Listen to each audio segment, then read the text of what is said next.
Hi YouTube, welcome to today's video. So in this video we are going to be taking a look at the Peerless Watercolors Sidekick. So this is like a notebook format and it contains 40 of the Peerless colours. So what we're going to do today is we're going to have a play with it. We're going to swatch all the colours. There's a room underneath each one to swatch on, and we're going to do a little simple artwork. I'm going to do some rainbows. And the reason why I've chosen rainbow to do is to show off a really good feature of this palette, and that is that you can either leave the sheets as a whole sheet, or you can separate the individual colours out, so you could arrange a colour palette to suit your artwork. So we're going to have a look at that as well. But to get going, I have got my water, so I've got my dirty paint water, my clean paint water, and when we come to the artwork, I'm going to be using the Clairefontaine Aquapad, which is my favourite watercolour paper. So if you're interested, this is cold pressed and it is 30 GSM. It comes in 70 sheets and it's an A5. So I just got this off Amazon. I think it was about £15. What else? I'm going to be using frog tape. So in case anybody's ever wondering what tape I'm using, I never really talk about it. This is painter's tape. This is designed for decorating. You can get 3 colours, I think. I think there's green, yellow and blue. I could be wrong about the blue. I've never actually bought it. I may have made that up. But the green is the standard one, and the yellow, which is the one I use all the time, is for delicate surfaces. Now, I've been using this for 2 years and I have only found this to rip the paper once, and that was when I wasn't paying attention to what I was doing. So it's really, really good.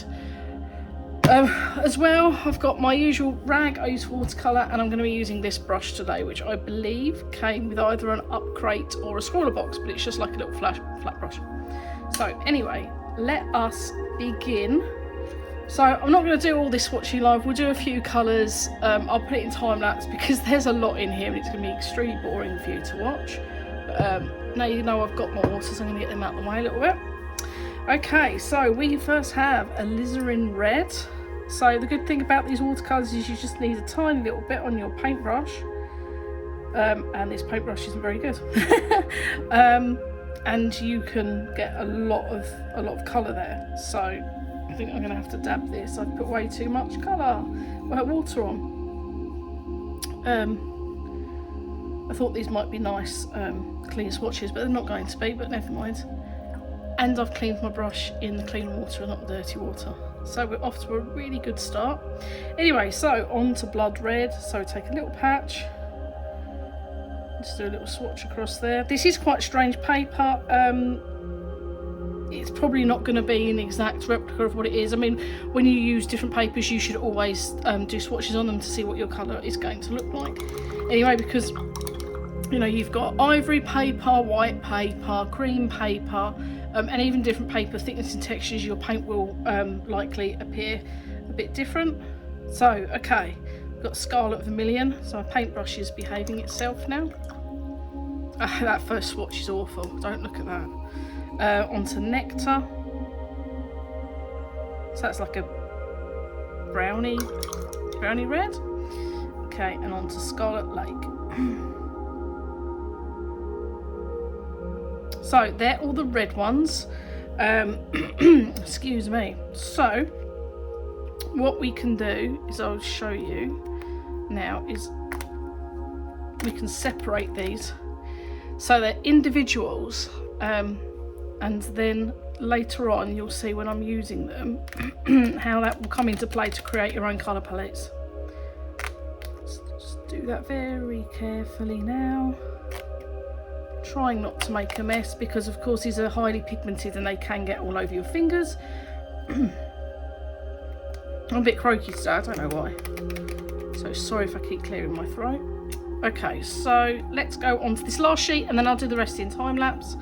So here we have Chrome Orange. There's so many different colours in this palette. It's really impressive.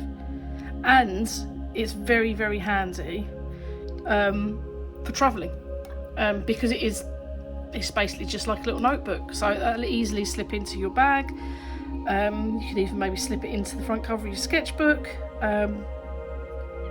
And yeah, take it wherever you are. You just need a bit of water. You can always take it in a bottle and a paintbrush, and of course like papers or whatever. But it is highly portable. Okay, and lastly we've got ripe peach. So these are orangey rather than yellow. I think I said before they were yellow. One thing with these watercolours is the colours can be quite deceiving. So the colour you see here is not necessarily going to be the colour it comes out as. And I'm going to try and find an example of this. So here, cobalt here. I don't know if you can see this on camera, but it looks purple.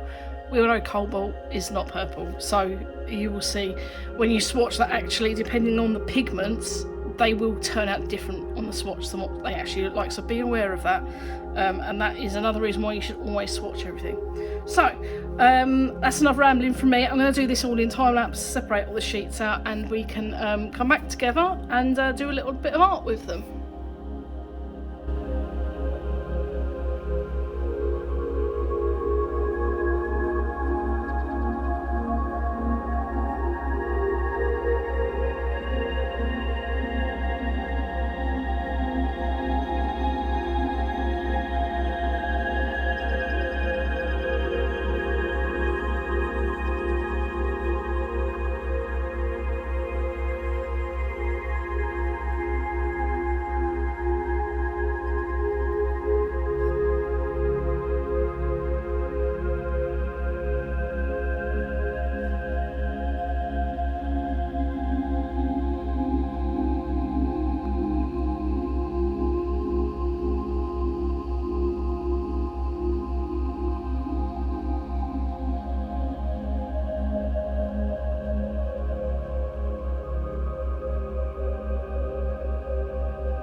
Okay, so we've done swatching. I'm going to zoom in a little bit there to give you a close-up so we can have a look quickly.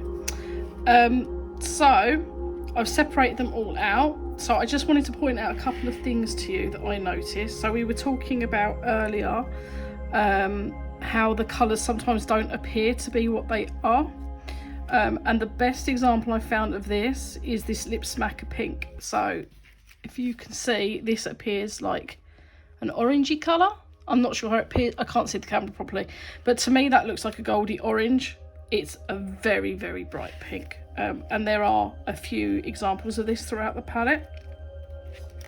So what I'm going to do now is I am going to select the colours. I'm going to select 5 colours for the entire painting, and those colours I'm going to use, and I'm going to put them into like their own palette. So I don't want any of these reds, I don't think. I may change this because I will swatch on a proper piece of paper. I think we'll go with ripe peach, perhaps.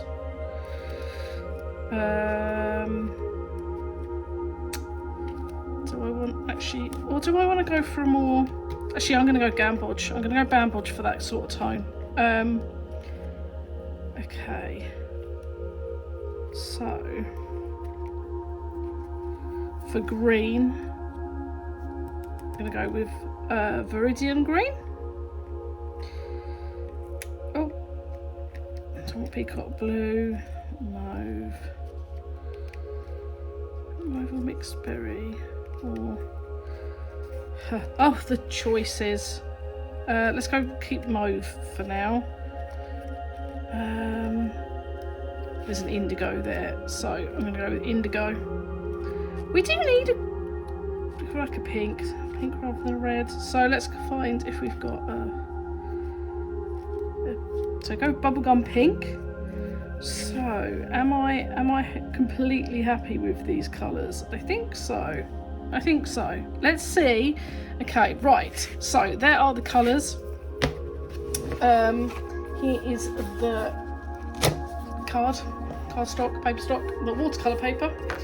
And I'm just going to tape this down.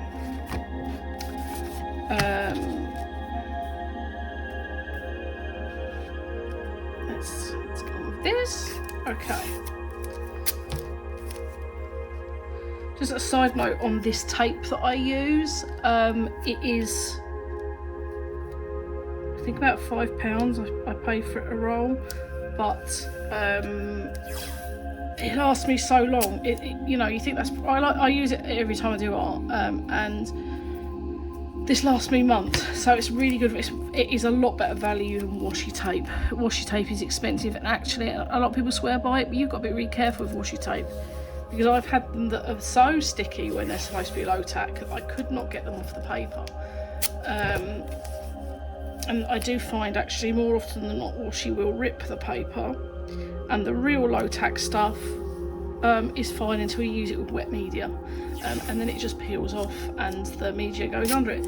As long as you've put this tape down properly, there should be very, very little, if not no, bleed through, which is why I like it so much. I think I need a new test card, so I don't know what I've done with my other one, so I'm just going to grab another piece of this watercolour paper. I'm not going to throw this away, by the way, I'm going to keep this. And I will use it for several paintings, and then I will probably store it somewhere and use for something else. Okay, so now let's test these colours and see what they look like together. I'm hoping I've chosen well. The only thing that is a little bit not user friendly, I guess, about this is that it's a bit, I suppose I've got small hands, it's a bit holding it is awkward, it flops around a bit, but I think that's just more like you've got to get used to it. Okay, so let's start with bubblegum pink. So as you can see, there is a difference how it looks like on the paper in comparison to on the swatch, so that is why you have to just bear in mind that when you are doing your swatches and choosing your colours.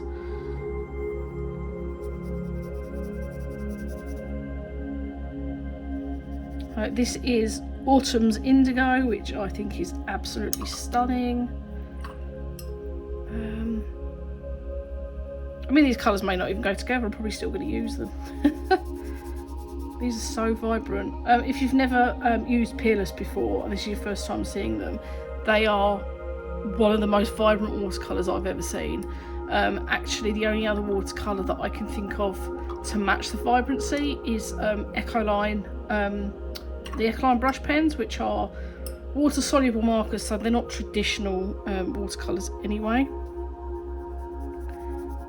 Yeah.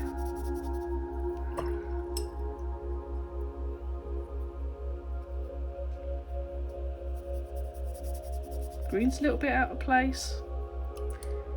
Might be okay, yeah. We'll see. Okay, so I'm happy with them anyway.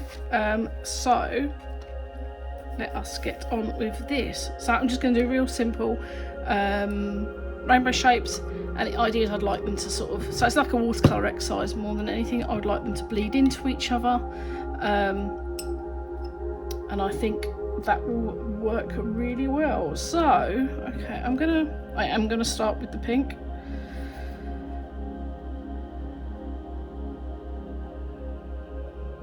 Oh god, this looks, you would think that this is a lot easier to do. one little rainbow shape.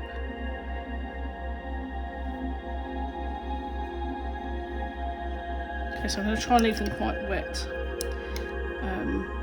I probably should have started in the middle. Yeah, let's, okay.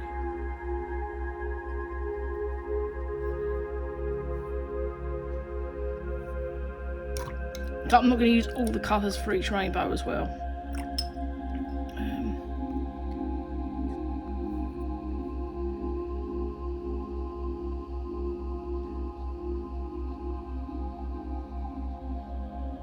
I'll try and get a little bit of bleed through. You can tell I haven't practiced this.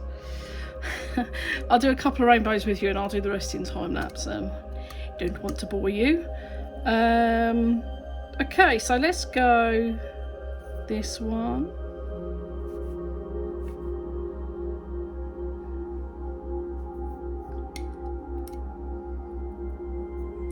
And again. I should have done these bigger. I've done it again, haven't I?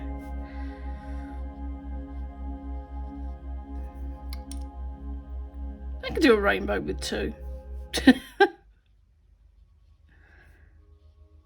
Okay. I'm trying to talk to you, but I'm not very good at talking and working at the same time. So, we haven't used that purple yet, have we?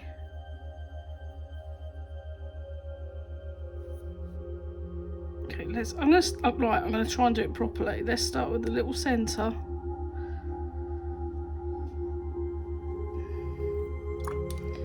And we'll go, I don't know, the purple and the pink? Yeah, why not? Do what we want, can't we?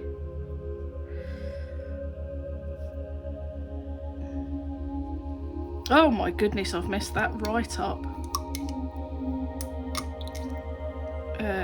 Blue, should we go for a blue again? Yeah, blue.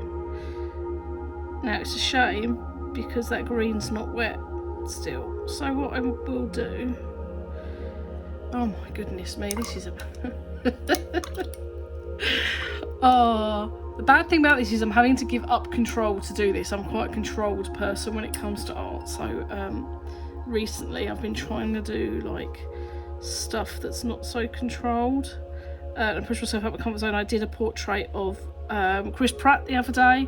If you want to see that, it is, I think I've got a short on the channel, and I have the post on my Facebook, Instagram. So there's the link below. Go and check that out. And when it's in charcoal, and I hate charcoal, I'm really bad at it. And but it turned out all right. You know, it's fine. A bit of experimenting. So where do we go with colour now? So we've done green. We'll do another green. Let's go for another green. Over here.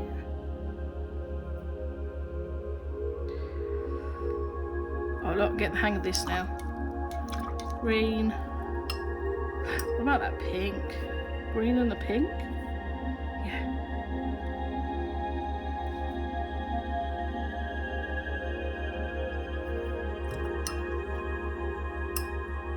And then the yellow. Or the, I feel like I'm missing something. The blue again? No, we've done the blue. We want the yellow. Huh? Yeah.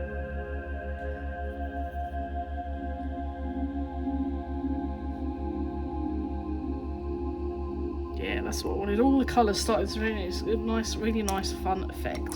So, where are we going to go from here? I would like to do. Oh, we've only used the purple once. Well, we're going to do the purple, aren't we? The mauve.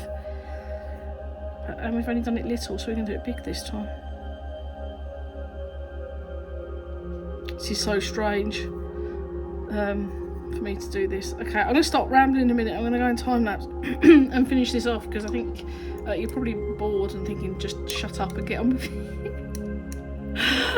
So I will continue with this and we'll catch up at the end.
Okay, so here we have it. I am going to stop before I completely overwork this.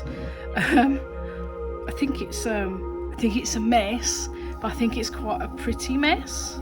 So let's just carefully take this tape off. I don't know why, because I feel like this is probably the worst bit in it.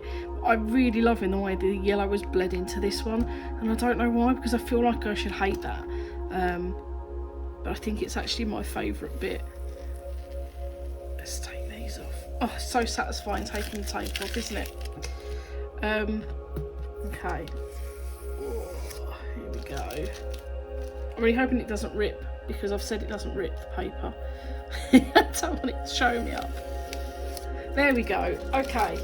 So here is the little finished piece, just a little watercolour exercise. Just wanted to give up control a little bit, let the colours run in.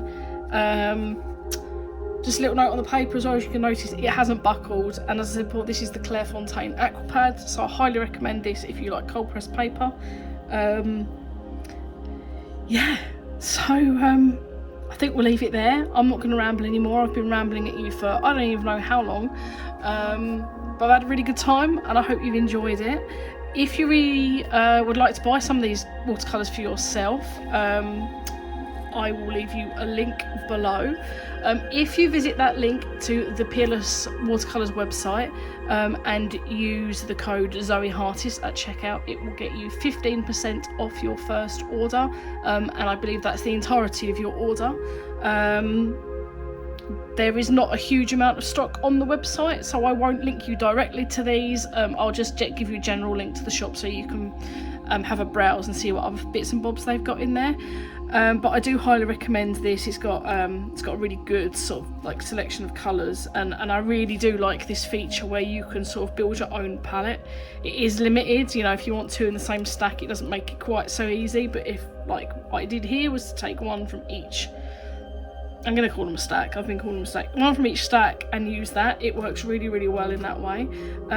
I believe also if you buy this, you can buy an actual replacement pack for it as well, which is really good. So you just pull these off and start again. Yeah, so check that out. Don't forget to use the code ZoeHartist at checkout if you want discount when you buy something. And yeah, so now that is all out of the way. That is it for the video. Let me know what you think in the comments below, and if you like the video, please don't forget to give it a thumbs up so YouTube knows to push it out to more people. And please subscribe for more content if you're not subscribed already, and check out the links in the description below to find me on all the usual social media platforms. Until next time, thank you for watching, and I'll see you again soon. Bye.